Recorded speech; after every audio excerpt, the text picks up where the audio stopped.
তুমি সামনে আসো, ডিশটা প্রেজেন্ট করো।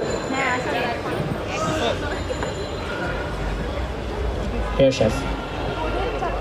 ডিশটার নাম কি?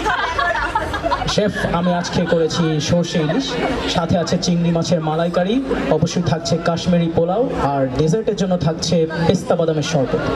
আচ্ছা ঠিক আছে।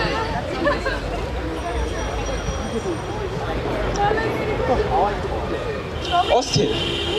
Thank you chef, thank you. কিন্তু তোমার এই ডিশটা নিয়ে আমার একটা প্রবলেম আছে। জি জি শেফ।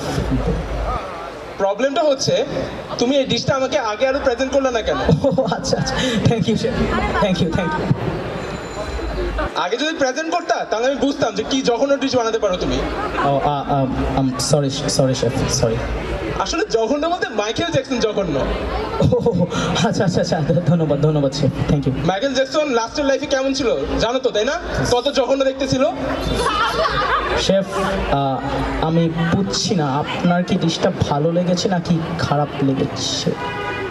ভালো লেগেছে নাকি খারাপ এটা বুঝতেছো না?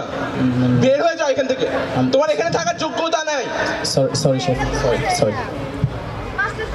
যোগ্যতা নাই বলতে ওয়ার্ল্ডের ফাইনেস্ট রেস্টুরেন্টে কাজ করার তুমি যোগ্যতা রাখো। থ্যাংক ইউ ধন্যবাদ শেফ, ধন্যবাদ। অ্যাটলিস্ট যে ওয়ার্ল্ডে আমি থাকি না ওইখানে প্লিজ না।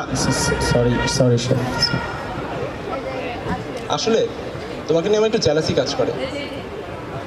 শেফ আচ্ছা, থ্যাংক ইউ। জেলাসি হচ্ছে তুমি এই ডিশটা প্রেজেন্ট করে তোমার কোনো যায় আসে না যে এটা কি ডিশ প্রেজেন্ট করলো আমার সামনে। Sorry chef, sorry. মানুষের খাওয়ার যোগ্য না এটা, সরি শেফ, আমি সরি। কারণ এটা দেবতাদের খাওয়ার যোগ্য। Thank you chef, thank you. কারণ দেবতাই পারবে মানুষদেরকে এটা থেকে বাঁচাতে। Sorry chef.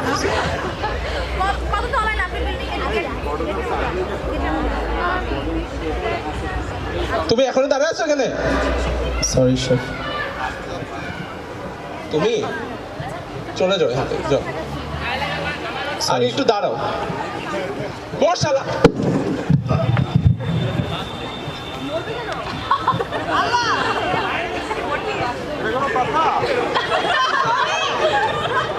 Thank you, chef.